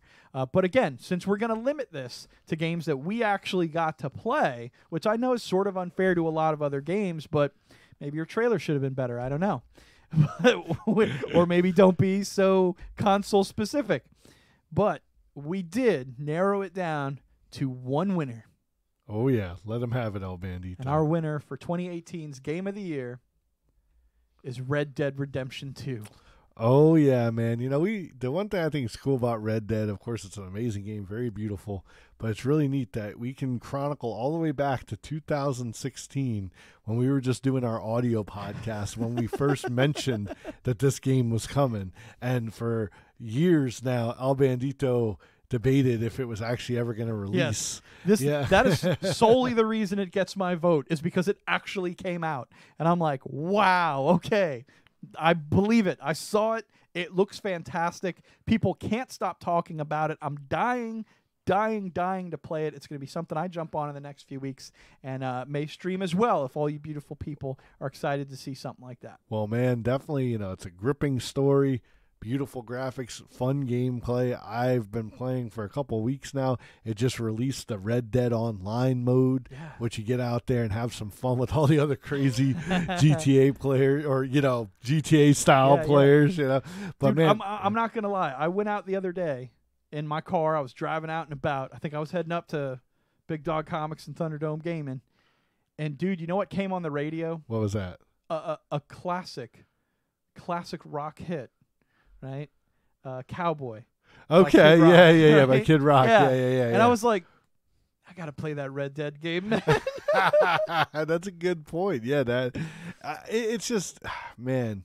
When you play it, it's cool. Like all this stuff, and like you said, it's kind of hard sometimes when everyone talks things up so much, and you play it with so much expectation. Yeah. This game, though, I don't say this often, but I think it really does live up to the hype. It's a lot of fun, gripping story. Like I said, the storyline really is what's got me. Like it's so many twists and turns and things happening, and how you play out and your hair grows and you got to shave. And I know it sounds like you're like, oh, it's so much stuff to manage, but it's really cool how the character becomes yours.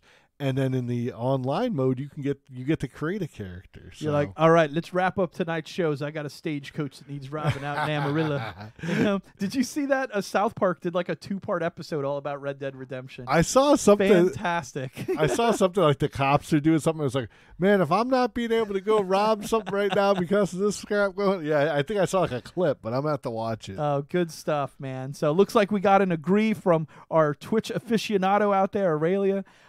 Jimmy Z says, dude, Fortnite, come on, man. Oh, no. Just kidding, he says. So, man, I think battle royal games are just like what survival games were like a year ago, where it's kind of like, oh, everyone was like, oh, I think that's why they really, with Fallout 76, they're like, oh, man, it's going to be all about survival and people are going to be playing these roles, but yeah, now honestly, I'm glad Fallout 76 wasn't a battle royal game. I would have hated that totally, and I just think, I think it's got some really, innovative stuff coming. It's just, hopefully, Bethesda will keep it up and keep making it the best game it can be. Absolutely, man. And I don't got too much beef with battle royal games myself. I think I haven't had the opportunity to dive into them as much as I'd like. So again, that's another thing on my list of like, I need to get out there and try this Fortnite game out. I recently found out you can play it on Xbox. I had no idea. There you go. And I, in anticipation of next week, busted out my Fallout 4 game, which I have completed, of course, but wanted to go back and redo my ending. I didn't like the ending I ended with. And I read up on some of the other ones. I said I like that one better. So I'm trying to redo it and do a couple of extra missions that I missed the first playthrough. So I'm just kind of replaying the end.